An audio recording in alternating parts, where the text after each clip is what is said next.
Hello, Jonathan Kirschner here on a podcast about leadership. I'm the founder, CEO of AIIR Consulting, an executive coach, and some may not know, also a trained clinical psychologist. And I'm here with my sidekick, Joy.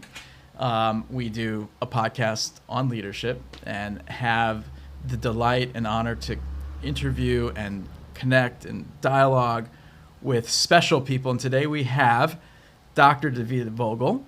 And both Joy, Davida, and myself have something very much in common. So we all went to the same school. We went to Widener University, where we got our PsyD in clinical and organizational psychology. You both got your MBA as well, right? Yes. I was a bit of a slacker. I did not get my MBA. So you're good. I got my MBA by trying to start a company. And we want to talk today about this really interesting intersection of business and psychology, but to focus on specifically executive coaching and psychotherapy, the similarities, the distinctions, and how we operate as clinically trained psychologists in the context of executive coaching and within organizational systems. So I'm stoked for this conversation. It's somewhat of a controversial, it's weird that this is like a controversial topic, no? Yeah. You know, it's interesting. I think in many ways it feels charged because it's an issue of almost professional identity and legitimacy and who gets to do what, and the way that we define helping in different spaces. And you know, it almost creates this kind of dissonance when our brain is trying to put things into categories, right? Of this is therapy, this is coaching, right? And the twain shall never meet. But in reality, you know, when we think about the ways in which the skills of the coach or the skills of the psychologist or therapist overlap, right? It causes the brain to say, wait a minute, there's a lot of overlap here. And so for those who are trying to simplify, make that shortcut, you know, it creates a question mark. Okay, so according to Dr. Vogel, these are not two discrete buckets. There is overlap. Absolutely. There is overlap. Think of it as a Venn diagram. That's how they exist in my brain, at least. Dr. Joy. I completely agree. I think, you know, the world of coaching and the world of therapy have also, over the last few decades, I think, come closer and closer together naturally as both fields have evolved. So if you think about what classical Freudian psychoanalysis, like that form of therapy where you're projecting your unconscious wishes and desires onto the clinician, and the clinician is there to interpret and make meaning of things that you don't even know about yourself, that feels a little bit more beyond the scope of what I think of when I think about coaching. But when you get into more of the, you know, CBT, behavioral sciences, where it's a lot more about insight-oriented behavioral change and setting clear goals and challenging your thoughts and kind of bringing everything out onto the table and dissecting that together, I think the playing field has become a lot more equal in terms of practitioner and client. They're not... there's less of a power dynamic than I think there was in historical, you know, psychoanalytic Freudian times versus maybe the space we're in now. So I think that's a big piece of it, where the fields have just evolved and the overlap has become greater in the last few decades. And I think also there's been some really interesting research around just the importance of the therapeutic relationship. So in therapy, we call that the therapeutic alliance. I think in coaching, we could call that the working relationship or working alliance. But so much of it is also just the people and how do they connect, and can you build trust, and do you connect with the person who you're trying to work through these complex issues with? And the intervention, in my mind, almost matters less than the people just being able to meet in this shared space and explore ideas together. I love that. An image that occurred in my mind is like maybe like it started. Well, I actually think the origins of executive coaching were very much like, this is a psychologist undercover coming into our our business to fix something. Yes. But then somehow, like, it diverged, and maybe, you know, Davida, to your point, whether it was like ego or brand, like there became this defense of what makes us different, and maybe there's the little ego like underlying that.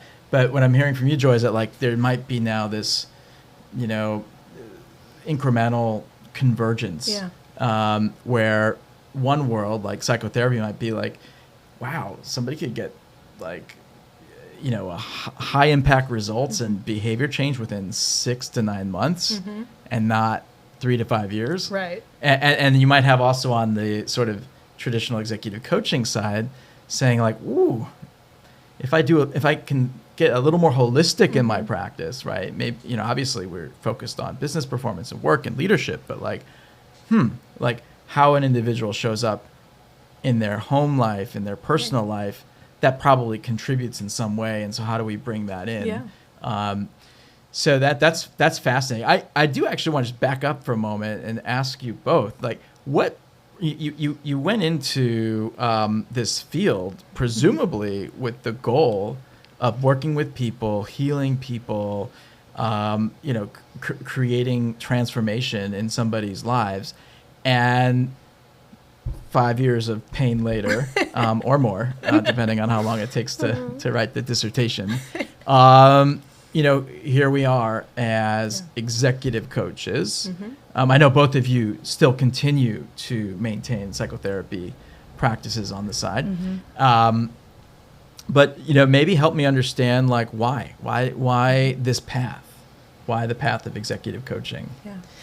Yeah, I think when you think about, like you said, so many people enter into a helping profession because, right, for no other reason, I want to help people, right? That is so common. You hear that.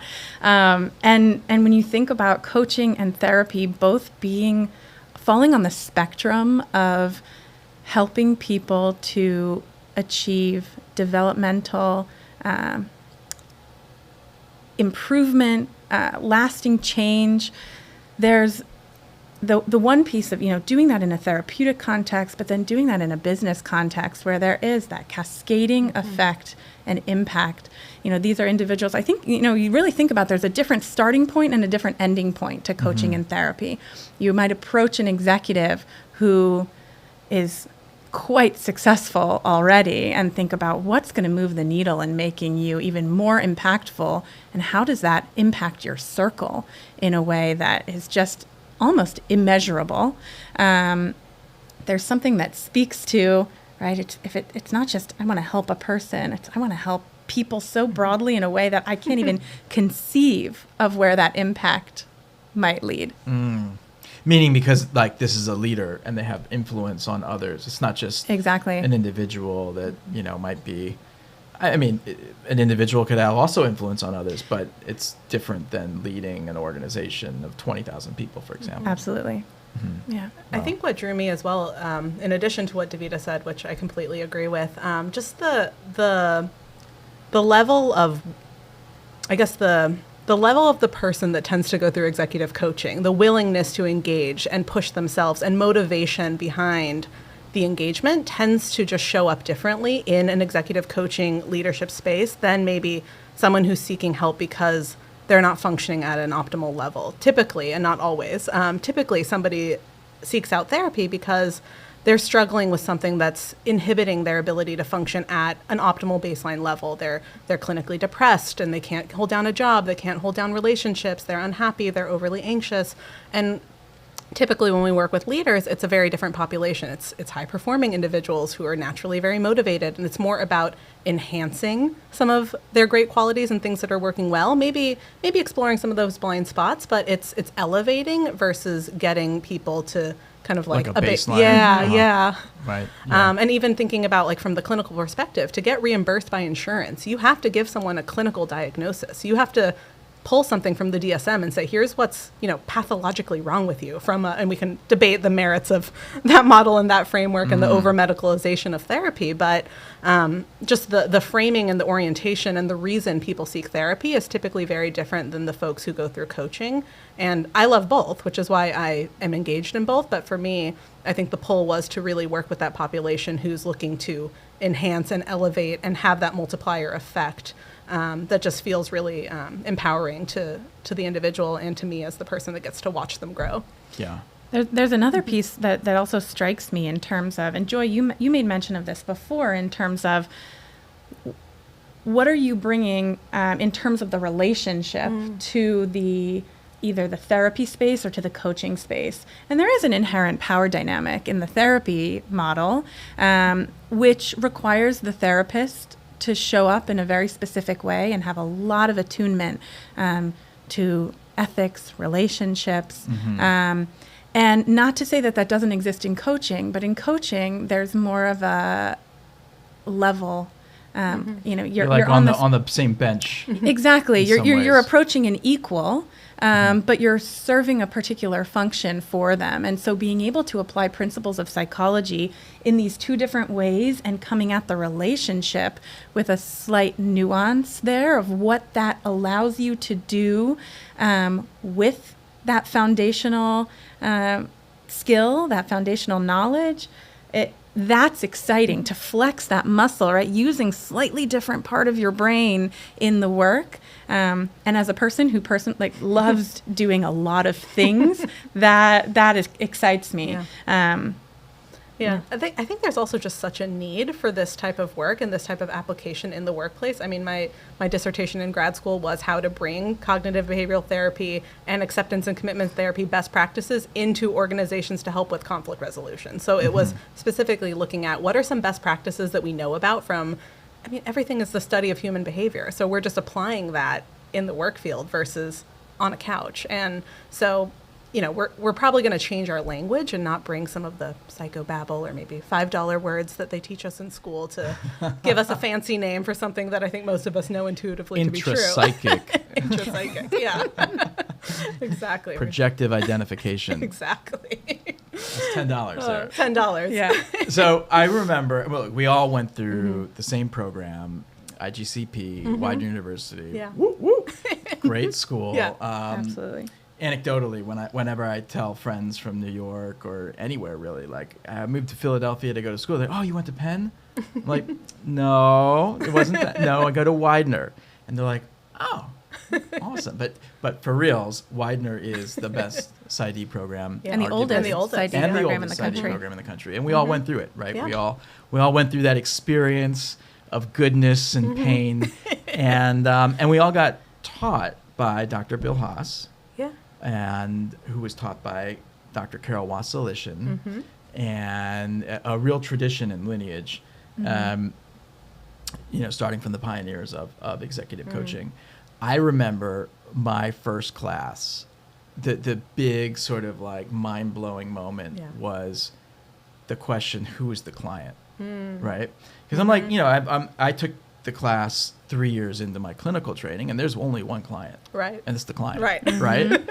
In executive coaching, you have the individual you're coaching, but there's also this like stakeholder ecosystem. And guess what? They're paying the check. Right? They're I remember the awkwardness of receiving a check after every session. Yeah. Thankfully, there's procurement and wiring and then we can avoid all that awkwardness. But that was like super mind-blowing and weird. And then it's like, all right, well, if there are two clients, and ethically I need to adhere to conventions of confidentiality in order to have a trusting relationship, because if we don't have trust, we got nothing, right? Then how do I, what happens if the stakeholder or the individual's boss or the HR partner says like, hey, what's going on in the coaching? I want to know what's going on. We're paying you big bucks. Right. We chose you instead of the other 10 people lining up outside the door. Tell us what's going on. How's she tracking? How do I think about that while preserving the integrity of confidentiality with my coachee? Yeah. What's so nice about our training is that we get very good at what's called setting the frame. Setting expectations at the very get-go of any engagement to know who is privy to what and when, under what circumstances. Really propping up the importance of that coaching alliance, right, Joy, that you were talking about, and making sure that everyone is on the same page. I think as psychologists, we're really good at navigating the complexities of relationships. And that's a piece where I see that shining in the coaching space, is what does that look like when we are at the very outset casting a vision of what this is going to look like and making sure that everyone is on the same page. I borrow that for certain from the world of psychology and therapy. Yeah, I mean, we do. I mean, obviously, we do a lot of executive coaching at AIIR, like hundreds of engagements a year, and we've got over 80 NPS on these engagements. We're doing pretty well, and we've developed quite a reputation as being experts in this area. And yet, like every once in a while, that like, hey, can you tell me about? And then it's coming from this end, and then just something might slip, or somebody makes a decision, a hard call, but it goes sideways, right? Yeah. When we do the retrospective on those engagements, 9 times out of 10, it's like, so tell me about the agenda setting meeting, that setting the frame meeting. It's like, oh, well, yeah, the HR business partner couldn't make it, or the boss didn't have time, and so we continued on just the coach and the coachee and the HR business partner, right? And it's like, ooh, okay. Right, it's the total slow down to speed up moment. It's like nobody, it's like the first day of school. Like nobody went. It's like, raise your hand, don't interrupt. These are the rules, right? Like nobody wants to go to that first day of school, but like laying down those norms and guardrails and boundaries is paramount to how the engagement unfolds. Yeah. I love that, Davida. Joy, anything you'd add to? No, I think to quote Brene Brown, clear is kind, and from the clinical world, we talk a lot about informed consent and just making sure that everyone we are engaging with, our client, maybe if we're working with a child, their parents, like who at the school, who has access to what, and making sure that the person that we're working with is also informed and that this isn't happening around them, that they understand what their rights are, where they can push back, that they have a say in what they share and what they don't share, and that before they even begin a coaching engagement, they're really clear on what will be shared and in what format and with whom and what's expected of them, so that they're set up to succeed and we don't break trust, because like we all, I think, agree, trust is the foundation and cornerstone of all of our work, and without that, it's really hard to have progress. And practically speaking, and this is why I love the strategic development plan for a million reasons. A million reasons. But one of them, the strategic development plan, which is essentially the distillation of assessment data in the co-created language of coachee, and very action-oriented. Like, these are the 3 things we're going to work on over the next 6 months together, right? And so these are the 3 big rocks, and then these are the actions associated with those rocks. That plan is shared with stakeholders. So there's like total transparency around that plan, and anything around that plan is fair game. That's what I like to say to my coachees. Like, you want to, like, boss, you want to call me to check in on the plan? All good. We can check in on the plan. You want to check in on how the sessions are going and what we're talking about? No good. No good. No good. Okay, but the plan becomes this organizing sort of mechanism for how to navigate confidentiality, which is usually like not tough, but sometimes in charged situations that are complex.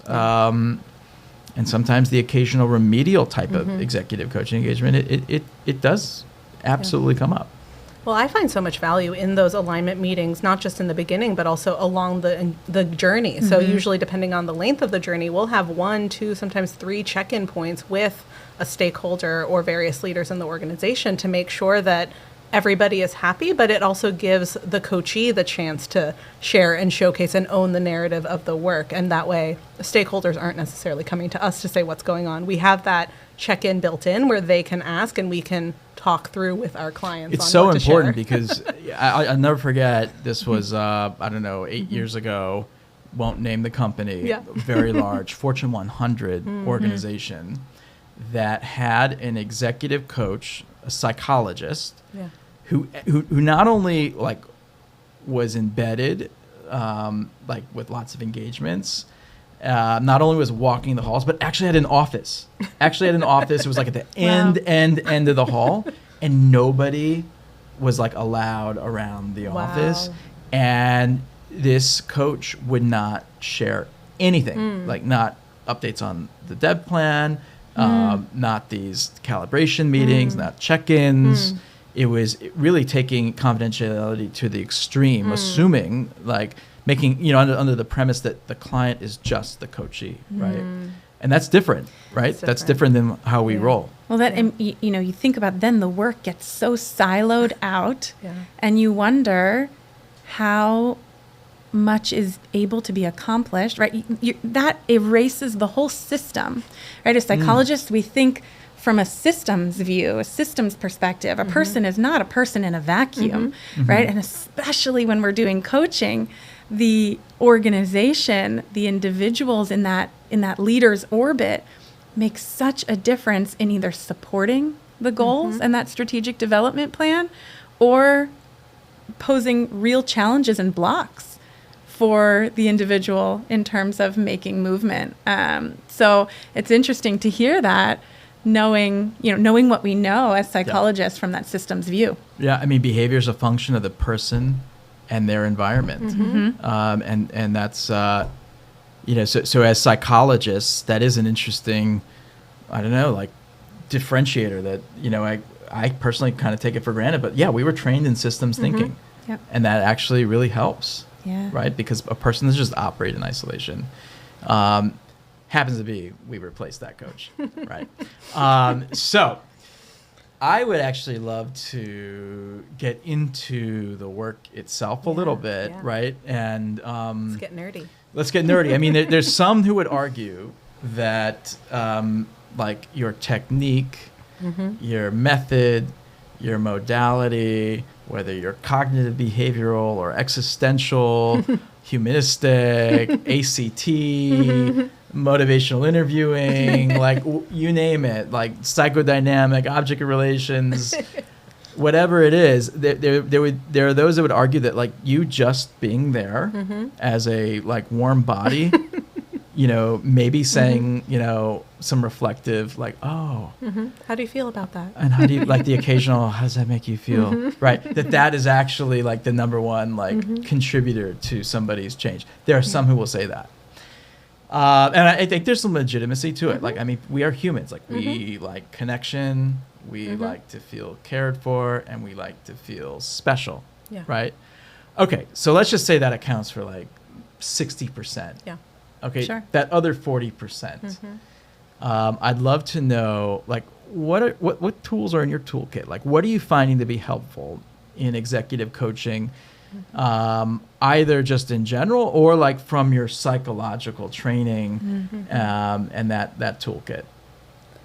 I think for me, psychology is inherently philosophical. So you're helping people think through who are they now and who do they want to be and how do we get from point A to point B? And so to really make lasting change, you can't just say, well, do X, Y, and Z and make it very I don't know, you don't want to kind of push a narrative onto somebody. You want to discover that together. And so some of the psychological interventions I rely heavily on come from that acceptance and commitment therapy lens, where it's all about really clarifying and anchoring to values and then using that clarity to make committed actions, to make behavioral change in the direction of your values. Because so often we work with folks, and this is just humans, not even just clinical therapy clients, this is just people.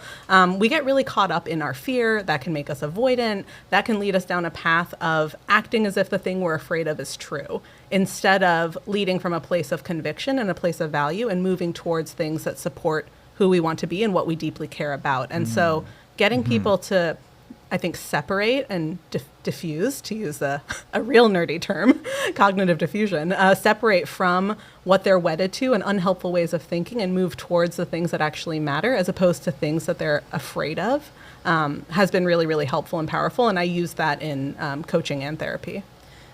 I'll add to that because I also come from a similar therapeutic orientation from, an acceptance and commitment therapy lens. Thinking about how we can get clients to sit with discomfort and tolerate that comes to play in so many arenas, but particularly in coaching when you think about what is holding folks back from actually taking the steps to enact their strategic development plans, maybe do things that are different, that they're not used to doing. Being able to push themselves just outside of that zone of comfort and be able to tolerate that physically, physiologically. That is huge, and to me feels really connected to that piece of committed action. Wow, I love that. I'm trying to think, like, what's the common denominator between, you know, what you both just shared, and it seems to be like awareness, right? A deeper level of awareness. And it's interesting, like I remember, I mean, just a recent coachee, I was doing an assessment feedback session with this individual, and he happened to see his report that, you know, sometimes you want to share the reports in advance, sometimes you don't, depending on what's in the report and how this individual is wired. And, you know, it's all a probabilistic sort of calculation that you're making. There's no right answer. In this case, he saw his report, and I said, yeah, what'd you think about your report? He's like, nothing new under the sun. I know all this about myself. So, you know, here I am. And if it was like, you know, 10 years prior, I'd be like, oh no, this is going to be like a really like tough hour. Yeah. But I've seen this enough where it's like, okay, cool. Well, let's waste an hour and go through this anyways. And maybe we learn something or two. And by about 45 minutes in, the unlock that this individual had, this unlock, I use that word, but, you know, this aha moment, or that moment where something that was sort of unconscious or under, you know, the water in terms of the iceberg metaphor, right? It kind of just comes up and peeks its head, and it's just like, whoa, right? And this individual connected the dots. Like he saw in the assessment results, he's competitive, he's leader-like, and he values, you know, certain things. He values like pleasure and enjoyment. And yet in his like life right now, those needs are not actually getting met. They're not getting met. And it hit him like a stack of bricks, like what he needed to do. So it's really interesting when the sort of unconscious becomes conscious. And I guess in some ways, like ACT is like a way. It's a way to bring unconscious, you know, to conscious. There's also other elements of ACT, I guess, around like emotion regulation. You mentioned something about like tolerating discomfort. Yeah. Maybe like we double click on that a little bit, because I don't like discomfort. And I'm not ACT trained. Who does? Nobody right? does. And that's actually part of it is how do we normalize the fact that we avoid discomfort, and we don't invite it in, we don't accept it. And what does it mean, actually, right? If I am trying to avoid something, right? If I'm trying to actually push you away, right? I'm pushing you as a thought, something that is uncomfortable to me. But in order to push it away and keep it at bay, I have to be in contact with the thing that I'm trying to push away. So what is that actually taking up in terms of energy, massive mentally, energy you're right? Like, what does that do? As opposed to if I just let you exist next to me and accept the fact that maybe you make me wildly uncomfortable. No, I'm just in jest, but well, right? but if I was like a change initiative, Right. Exactly. Jonathan Kirschner, Exactly. right? That would be, you know, right, and maybe I allow that to exist. Maybe I even explore it with curiosity.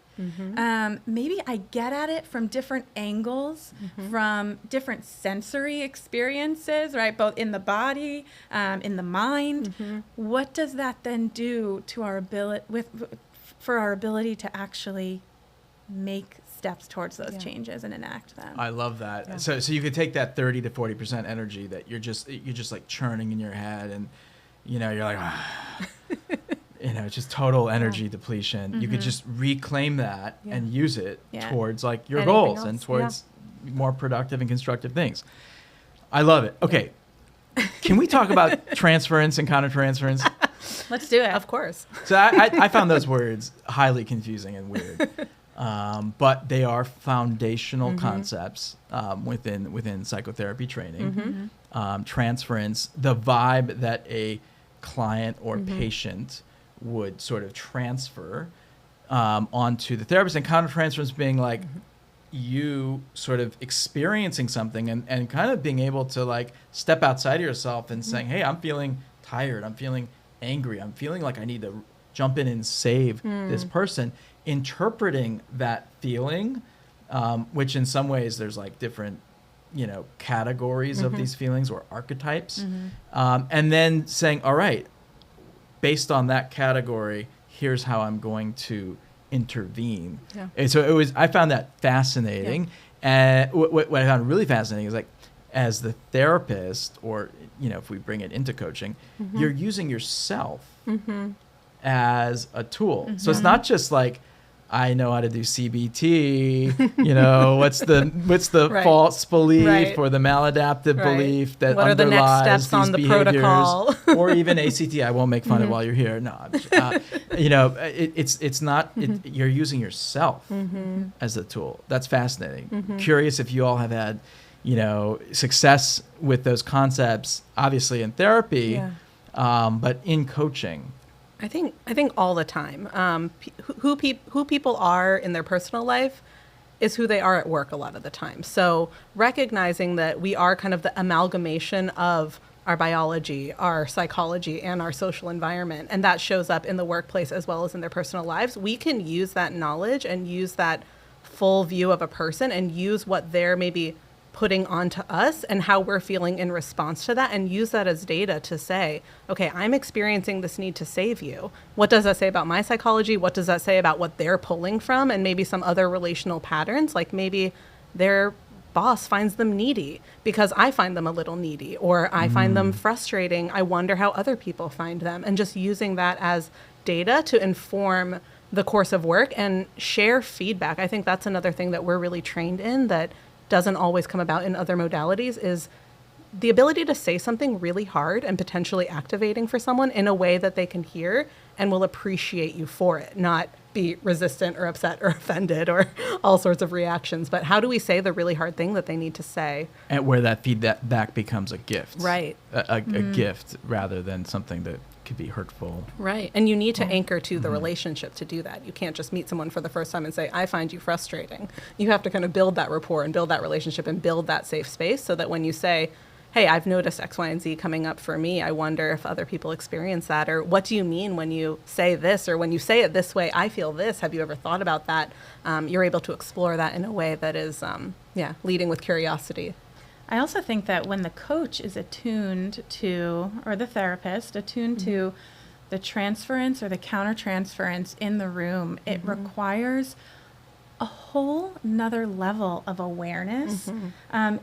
Even so much to say it's awareness of when the coach or the therapist might be getting in the way, right? So we come to the experience, to the relationship as full people as well. And so we might also think about, how is my reaction that's coming up right now actually indicative of something else that's going on for me personally? And maybe I'm going to refrain from responding in a certain way. Yeah. And maybe that's where these two worlds converge of coaching and therapy. They talk therapy.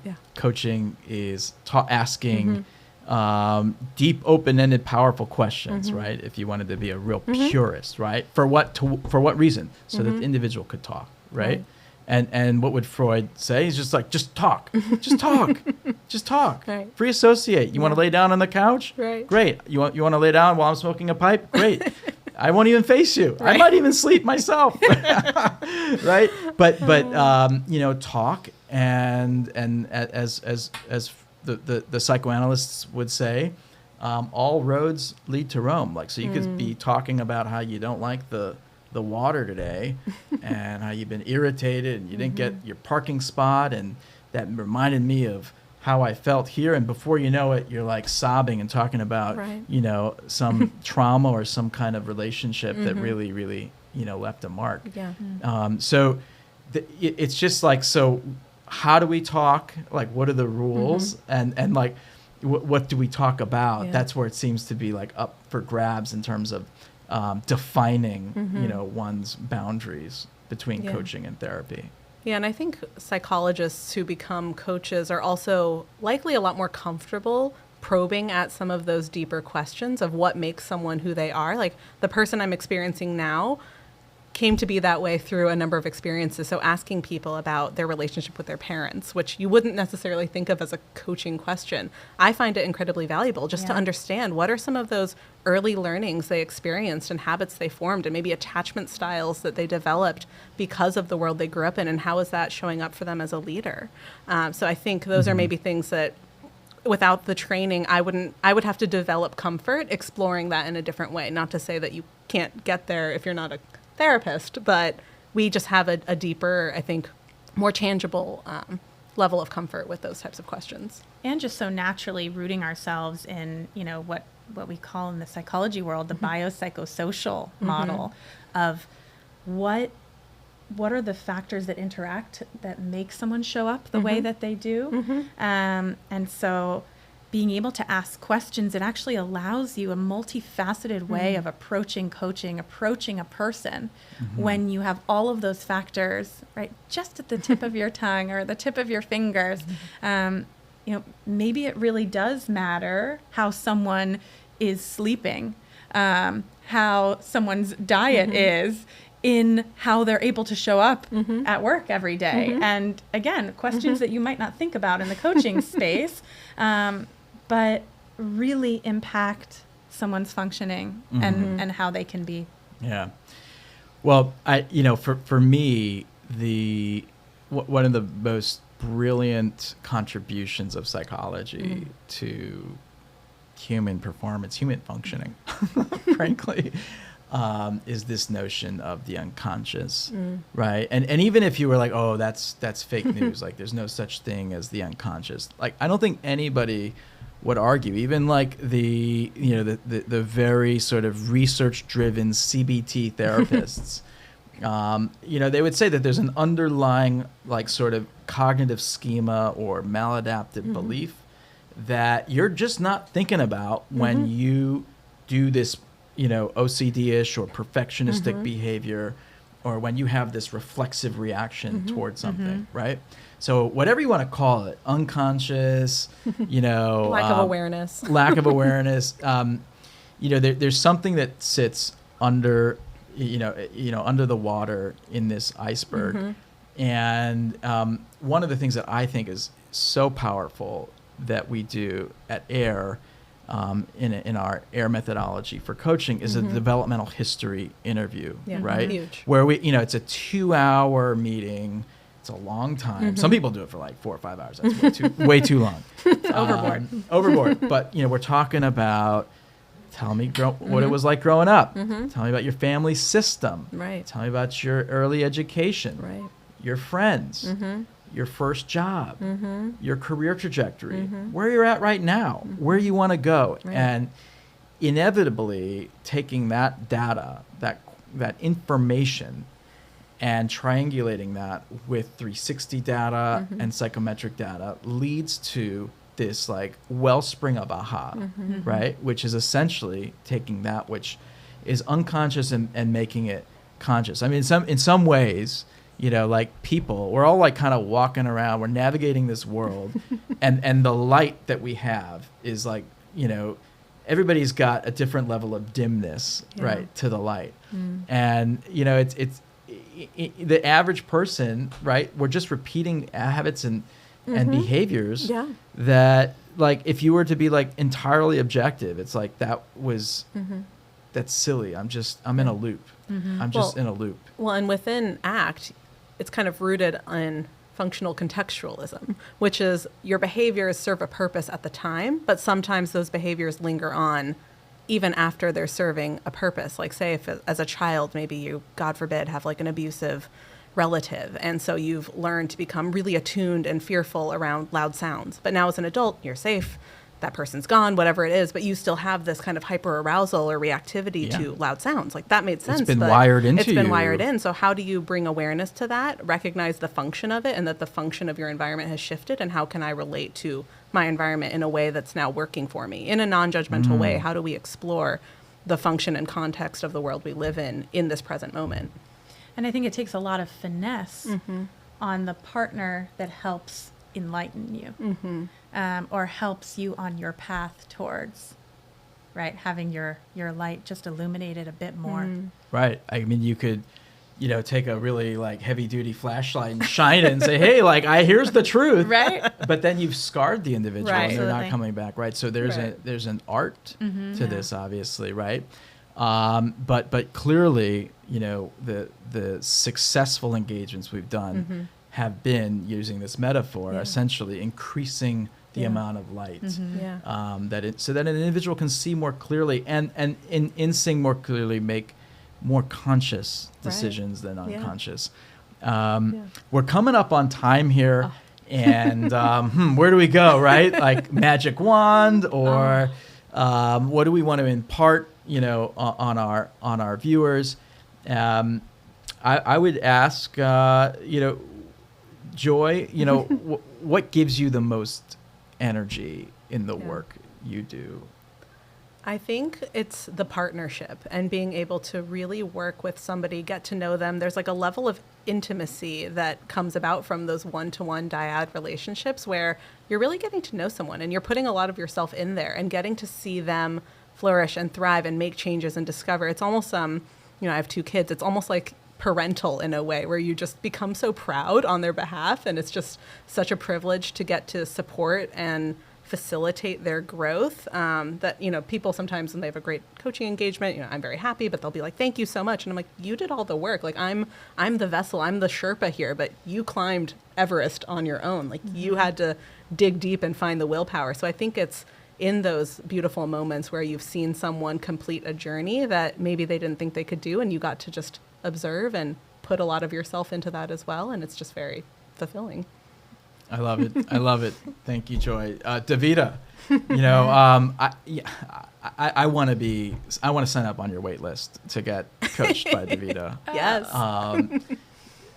You have such a way of like, I love you said like how you bring light really matters. I'm curious, like just not to get too personal, but like, how do you do it? Like, how do you, I've seen, your clients, I've seen the success stories. Like, what's the magic? I was thinking about what energizes me, and I think this overlaps with maybe the magic that you're referring to. I think what energizes me is getting to know a full person, what motivates them, what scares them, what inspires them, and really holding that, right? Being a container for that and bringing out different pieces of that when it most suits them.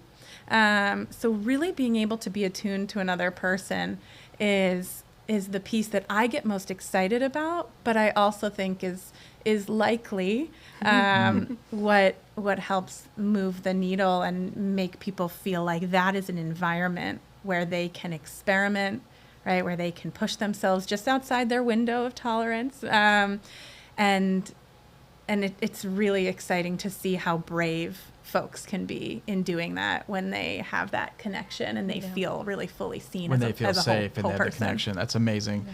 I love it. I love it. I mean, it's, we're humans. What do we love? We love feeling understood, right? It's an incredible experience. And an experience that so many people don't get, right? Yeah. So, fantastic. Joy and Davida, it's been awesome to be together today. And this is a podcast on leadership. And what we just talked about was how to essentially like affect change or influence change through great executive coaching informed by the art and science of an incredible literature, an incredible diversity of methodologies in the great world of psychotherapy and clinical psychology. So this was a great conversation, feeling really energized by it. Absolutely. So fun. This was We'll fun. have to do part 2 because I feel like there were 100%. a whole slew of topics we could have gone to, but didn't have time We just do for a podcast of Davida, coaching me. Maybe that's how Live coaching. Maybe that's how I can circumvent the wait list. There we go. All right, fantastic. So great to see you all. You too. Thank you. Thanks.